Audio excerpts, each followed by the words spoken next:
However, you can apply for the exceptional hardship on the part of the qualifying relative.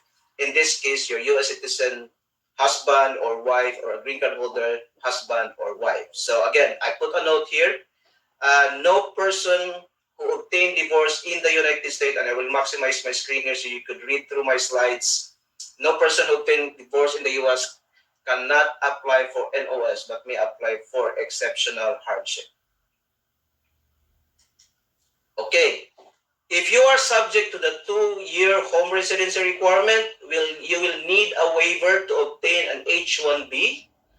H-1B is for the specialty occupation, any position that requires a maximum of a bachelor's degree and requires specialty skills or concepts, or then you might be able to apply for H-1B. L-1 is for the multinational executive visa. This applies for a type of visa where a U.S. company has some affiliates outside the United States, and they intend to actually transfer some of their employees for training purposes or for development purposes. And then again, we talk about the immigrant visa. So I'll talk about this a little bit. Kasi pagdating nyo sa United States, and of course, in general, as far as I am concerned, I've heard a lot of employers that, Nick, we love our teachers, we love the Filipino workers, and we would want them to stay with us. The problem is their visa is about to expire, and we don't know what to do. So again, before you waste your time exploring and put your emotions into it, when there is an employer or any person or entity interested to offer you a job, whether to your spouse or to your children, do not waste your time planning that you're going to stay in the United States without having to go home for 2 years if you don't obtain a waiver. So you need a waiver before you can get an H-1B. You need a waiver to get an L-1 multinational executive waiver, and you need a waiver to apply for a green card.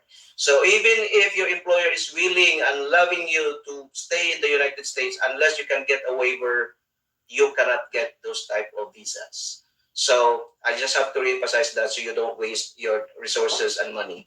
Okay? And then the 2HRR, what it meant is that you have to return and be physically present in the last country of residence or your country of citizenship.